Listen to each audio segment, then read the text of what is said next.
Welcome to Shri Lakshmi's kitchen. இன்றைக்கி நம்ம என்ன ரெசிபி பார்க்க போகிறோம்னா வறுத்த கோழி குழம்பு எப்படி பண்ணுறதுன்னு பார்க்கலாங்க. நான் 1 கிலோ சிக்கன் எடுத்திருக்கேன். நல்லா கழுவி சுத்தம் பண்ணிவிட்டு அதில் நான் வந்து மம்மிஸ் மசாலான்னு சொல்லிட்டு ஒரு சிக்கன் மசாலா ஆட் பண்ணியிருக்கேன். நீங்கள் எந்த மசாலா வேணாலும் ஆட் பண்ணிக்கலாம். 1 கிலோ சிக்கனுக்கு 1 பேக்கெட் அல்லது 2 பேக்கெட் சேர்த்துக்கலாம் 50 கிராம்னா. இதை நல்லா கலந்து வச்சுக்கோங்க. ஒரு 1/2 hour நல்லா ஊறட்டும். ஊறினதுக்கப்புறம் நாம் எண்ணெயில் வறுத்து இந்த மாதிரி எடுத்துக்கலாம் எல்லா சிக்கனையும். அதுக்கப்புறமா நான் 2 டேபிள் ஸ்பூன் ஆயில் விட்டுக்கலாம். வெங்காயம், பச்சை மிளகாய், கருவேப்பிலை சேர்த்துக்கோங்க.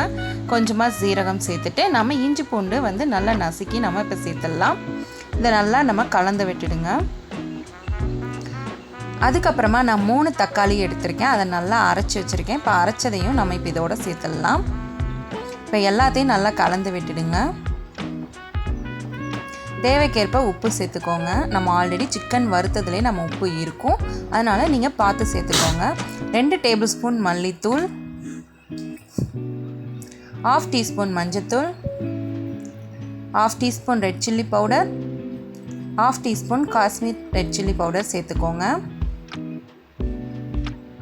இப்போ இது எல்லாத்தையுமே நல்லா கலந்து விட்டுடுங்க. நல்லா பச்சை வாசனை போகிற வரைக்கும். அடுத்து 1 டேபிள் ஸ்பூன் கரம் மசாலாவும் சேர்த்து இதோட ஆட் பண்ணிக்கோங்க. நல்லா கலந்து விட்டுடுங்க. பச்சை வாசனை போனதுக்கப்புறம் அந்த மசாலா வாசனைலாம் அடங்கினதுக்கப்புறம் நாம் வறுத்து வச்சுருக்கிற சிக்கனை இப்போ இதில் சேர்த்துடலாம். சேர்த்துட்டு 2 நிமிஷம் நமக்கு தண்ணி ஊற்றி நம்ம கொதிக்க விட்டுடலாம். அவ்வளோதாங்க, கொத்தமல்லி போட்டு சர்வ் பண்ணிடலாம். அவ்வளோதான், நமக்கு வறுத்த கோழி குழம்பு ரெடி ஆயிடுச்சு. கண்டிப்பாக நீங்களும் ட்ரை பண்ணி பாருங்கள். எப்படி வந்ததுன்னு கமெண்டில் சொல்லுங்கள்.